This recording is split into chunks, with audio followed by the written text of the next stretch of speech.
এসআইআরের বিভিন্ন supplementary list বের হচ্ছে। অনেকের নাম অ্যাডজুডিকেশন কেটে মূল তালিকার সঙ্গে সংযুক্ত হচ্ছে, অনেকের নাম ডিলিট হয়ে যাচ্ছে। যারা ডিলিট হচ্ছেন তারা একটু চিন্তায় আছে। আমি বলবো চিন্তা করার কোনো কারণ নেই। এখন যেটা করতে হবে, খুব তাড়াতাড়ি আপনারা আপনাদের যে ট্রাইব্যুনাল গঠিত হয়েছে জেলা সদরে, সেখানে আপনারা আপনাদের দরখাস্ত জমা দিন। এই দরখাস্ত জমা দেওয়ার ব্যাপারে একটা বিভ্রান্তি তৈরি হতে পারে। আমি বলবো যে প্রত্যেককেই আপনারা অনলাইনে ফর্ম ফিল আপ করুন।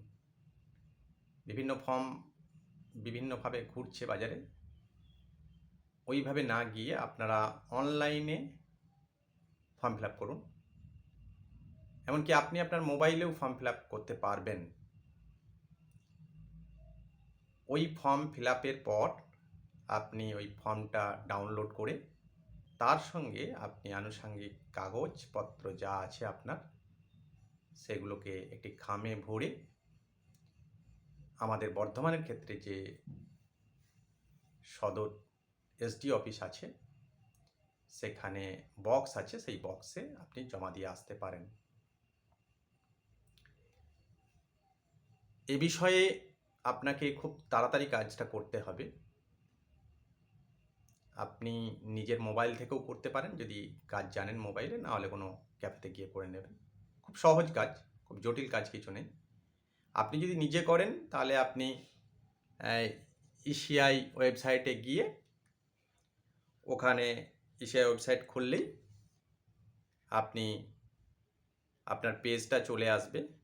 মোবাইলে দেখাচ্ছি, দেখুন। প্রথমে ইসিআই গভ ইনে যাবেন, হোম পেজে গিয়ে আপনি সার্চ করবেন।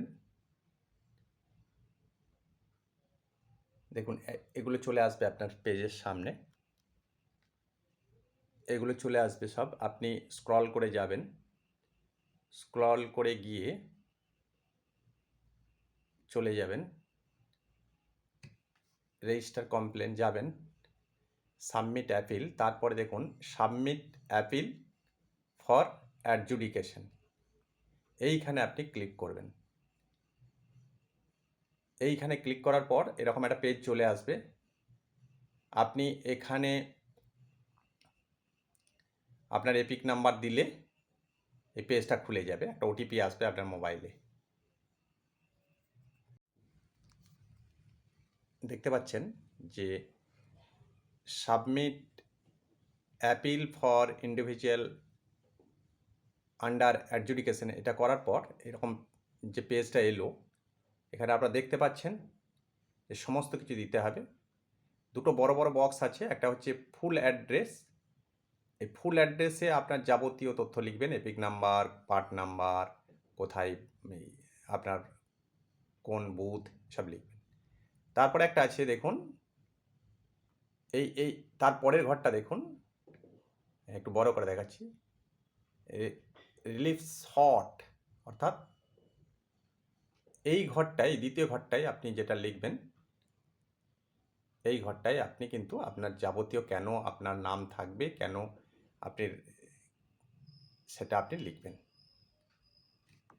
এখানে ওয়ার্ড সংখ্যা কত হবে সেটা দেয়া রয়েছে, আপনারা সেই মতো লিখবেন, বা এগুলো কপি পেস্ট করেও আপনি দিয়ে দিতে পারেন। তারপরে দেখুন এখানে একটা প্লেস বলে আছে, এটা আপনি নিজের জায়গাটা দেবেন। এইটা করে যখন আপনি সাবমিট করবেন তখন এখানে একটা সাবমিট বাটন আছে, নিচে দেখাচ্ছে যে সবুজ রঙের, এই সাবমিট বাটনে ক্লিক করবেন।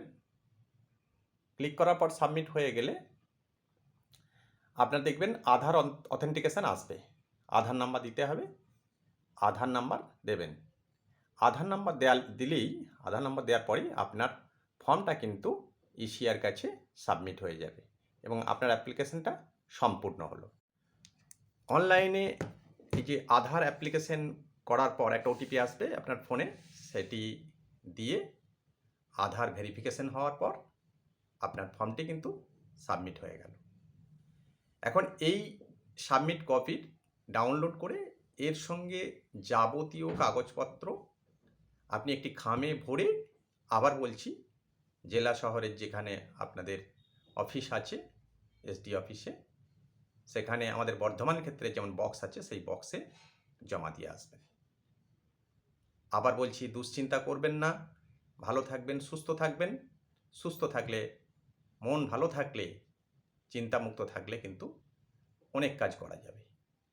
আপনার এই কাজটা একা একা না পারলে দলগতভাবে করুন।